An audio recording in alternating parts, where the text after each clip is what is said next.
Save Martha!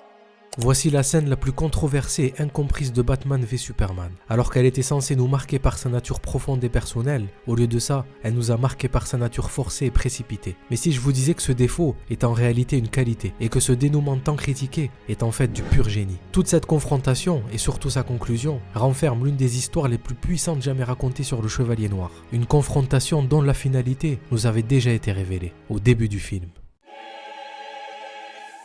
Des hommes tombent du ciel. Les dieux crachent la foudre.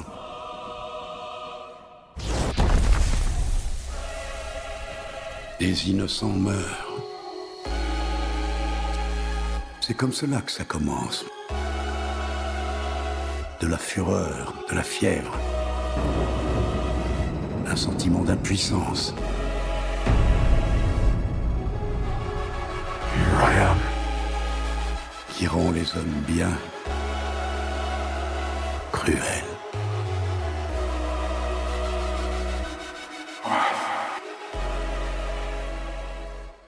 2016. Alors que la hype autour des films de super-héros s'apprête à exploser, on assiste à un combat des plus féroces et des plus attendus. Non seulement entre les deux univers super-héroïques les plus connus, Marvel et DC, mais surtout, curieusement, dans leurs films respectifs. Marvel étant déjà établi depuis un certain temps, son concurrent DC en était seulement au deuxième film de son univers étendu, le DCEU, qui a commencé avec Zack Snyder à sa tête. Bon, vous pouvez penser ce que vous voulez sur les films de ce dernier, mais on ne peut pas lui enlever le fait qu'il ait une vision unique, et surtout un talent pour la mise en scène épique. Cette vision nous a permis d'avoir l'une des adaptations les plus fidèles de Batman, mais ça a surtout ravi les fans de la trilogie Arkham, dont je fais partie. Mais malheureusement, c'était loin d'être suffisant. Warner et son envie de faire rentrer des milliards comme son concurrent avaient déjà charcuté le film avant même sa sortie, car jugé trop long et trop sombre. Alors que paradoxalement, quelques années plus tard, ce sont ces mêmes soi-disant défauts qui sont devenus des qualités, dans l'excellence de Batman. Snyder était juste en avance sur son temps, et on a pu le constater avec la sortie de la version longue.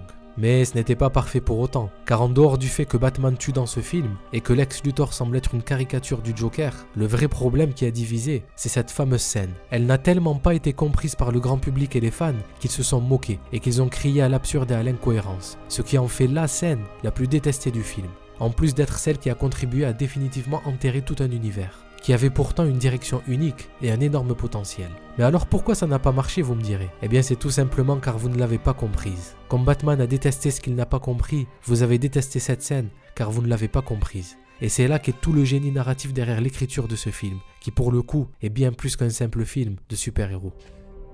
You either die a hero or you live long enough to see yourself become the villain.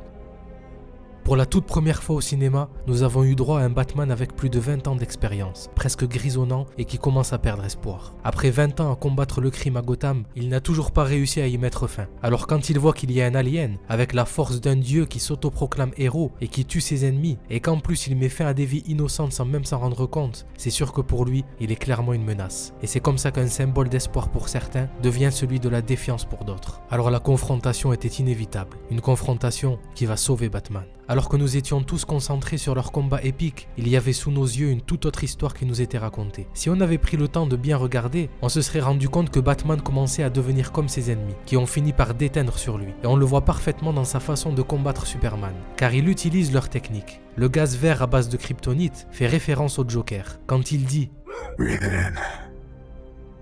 That's fear. » C'est clairement une phrase qu'aurait pu dire l'épouvantail. Il a même étudié la façon de combattre de Superman pour retourner ses coups contre lui, comme l'aurait fait Bane. Et pour finir, même son aspect physique avec son casque fendu en deux fait référence au visage de double face. Comme pour nous rappeler que ce dernier a été confronté à ce dilemme, entre justice morale et justice expéditive. Mais que contrairement à Batman, Harvey a fini par céder au désespoir pour au final devenir comme ceux qu'il cherchait à arrêter. Du coup, alors que Batman s'apprêtait lui aussi à franchir cette limite et à tout simplement devenir ce que le Joker avait prédit à son sujet, See, madness, as you know, is like gravity. All it takes is a little push. Voilà que le symbole même de l'espoir place son espoir en Batman, en lui demandant de sauver sa mère, Martha. Cette scène est tellement profonde qu'elle comporte plusieurs lectures. La première, c'est qu'elle peut être vue comme un pivot important, car elle a fait évoluer Batman d'un état de vengeance aveugle à une volonté de comprendre et de sauver quelqu'un, qu'il perçoit comme une victime. Ce qui le renvoie à son objectif premier, sauver des vies. Ça joue aussi sur la psychologie du personnage. Batman qui n'arrive pas à voir au-delà de sa douleur, jusqu'à ce que ce détail personnel le touche directement, et le renvoie dans le passé à une époque où cette douleur était la raison pour laquelle il avait décidé de devenir un héros. Mais la plus intéressante et la plus profonde est en lien avec le fameux Deus Ex Machina. Why did you say that name?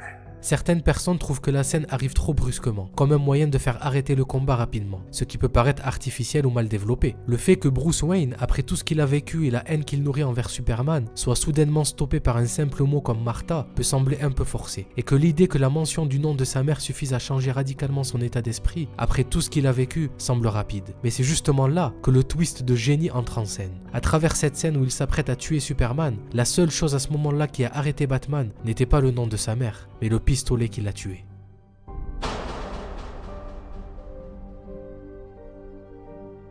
Vous savez, au début du film, ce n'est pas pour rien que Snyder a pris le temps de réintroduire l'origin story de Batman. Il savait très bien que les gens connaissaient l'histoire par cœur. Mais ce que vous n'avez pas remarqué, c'est qu'il s'agissait en réalité d'un Chekhov gun, un pistolet de Chekhov. Pour ceux qui ne savent pas ce que c'est, au cinéma, c'est un principe narratif où un élément ou un objet est introduit tôt dans le film, pour que plus tard il puisse jouer un rôle crucial. Par exemple, pour rester dans le thème, dans le Dark Knight de Nolan, nous avons au début du film cet accessoire qui va s'avérer crucial et qui va sauver Batman à la fin du film. Je pense que là vous avez capté. Alors du coup pour cette scène-là, ce n'était pas juste pour rappeler au public que la mère de Batman s'appelait Martha. Alors en quoi cette scène a bien pu servir, vous allez me dire? Eh bien tout est déjà dans le nom, le pistolet de Chekhov. Je m'explique. Un tir de pistolet est censé être rapide et décisif. Et bien la scène avec Martha fonctionne de la même façon. Un tir inattendu qui coupe l'attention d'un coup. Ce qui fait écho à la manière dont la mère de Bruce Wayne est morte, de manière violente et brutale. Le fait que ce nom, Martha, fasse réagir Batman comme une sorte de déclencheur émotionnel, a un parallèle avec la violence immédiate et inattendue de la mort de ses parents. C'est un peu comme si le film utilisait ce moment pour réintroduire, à un niveau émotionnel, la violence de la perte de Bruce Wayne, mais d'une manière qui va dans l'autre sens. Cette fois, plutôt que d'alimenter sa rage, ça va au contraire la dissiper. Ça brise sa colère, presque comme un tir qui arrête le combat. La vitesse et la brutalité du geste sont en fait parfaitement en phase avec l'idée d'un choc émotionnel qui perturbe Bruce, au point que ça le réveille d'un coup. Alors en plus, quand il comprend que c'est le nom de la mère de Superman, ça crée un lien émotionnel entre les deux personnages, les poussant à se comprendre. Et surtout, ça pousse Batman à sauver à tout prix la mère de Superman, pour qu'il n'ait pas lui aussi à vivre ce traumatisme. I make you a promise. Martha won't die tonight.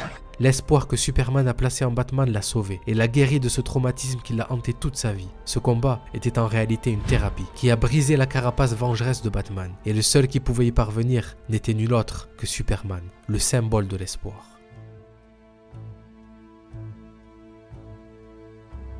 La rage de Lex Luthor à l'encontre de Superman a indirectement servi à briser celle de Batman. Voilà pourquoi le Bruce Wayne du début du film n'a plus rien à voir avec celui de la fin et des films qui ont suivi. Cette prise de conscience a permis de guérir ses blessures émotionnelles et ça se ressentira jusqu'à sa toute dernière scène dans cet univers. Save your parents.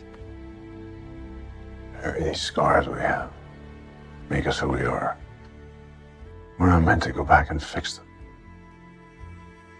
And there's nothing broken with you that needs to be fixed. Take it from an old guy who's made a lot of mistakes. Do you want to live your past? Live your life. Une scène où l'on voit un Batman en paix avec ses blessures et son passé. Des blessures qu'il a fini par accepter et qui font de lui le héros qu'il a toujours été. Et ce n'est pas pour rien que Ben Affleck a déclaré que c'était sa scène préférée en tant que Batman, car il a évolué, il a guéri. Voilà tout le pouvoir de l'espoir, qui peut certes paraître dangereux quand on ne le connaît pas, mais quand on décide de lui faire confiance, on se rend compte qu'il a la force de déplacer des montagnes. Alors à l'image de ce Batman, nous aussi en tant que fans, à qui on a brusquement arraché l'espoir d'avoir l'univers de DC qu'on nous avait promis, et qui avons été blessés, manipulés et déçus pendant presque 10 ans, nous nous devons de guérir de ces blessures, pour pouvoir entrevoir l'avenir de DC. Et pour y parvenir, nous devons nous aussi placer notre espoir en Superman. Nous devons nous unir. Ce n'est certes pas celui dont on aurait aimé suivre plus d'aventures et qu'on espérait voir s'épanouir dans cet univers, mais il reste tout de même le héros qui représente l'espoir et la justice, et qui nous montre que même face à l'adversité, il est possible de faire le bien et de lutter pour ce qui est juste. Un héros dont notre monde aurait bien besoin. L'homme a forgé un monde où la solidarité n'a plus sa place. Car un monde sans espoir est un monde où règne le désespoir. Le bien est toujours en l'homme. Nous nous battons, nous nous entretuons, nous nous trahissons les uns les autres, mais nous pouvons tout reconstruire. Nous pouvons devenir meilleurs. Nous serons meilleurs. Il le faut. Tu l'as repéré, le pistolet de Tchekhov de cette vidéo? Dis-le moi en commentaire. Merci d'avoir regardé la vidéo jusqu'ici. Si elle vous a plu, n'hésitez pas à vous abonner et à laisser un petit pouce bleu. Allez, salut!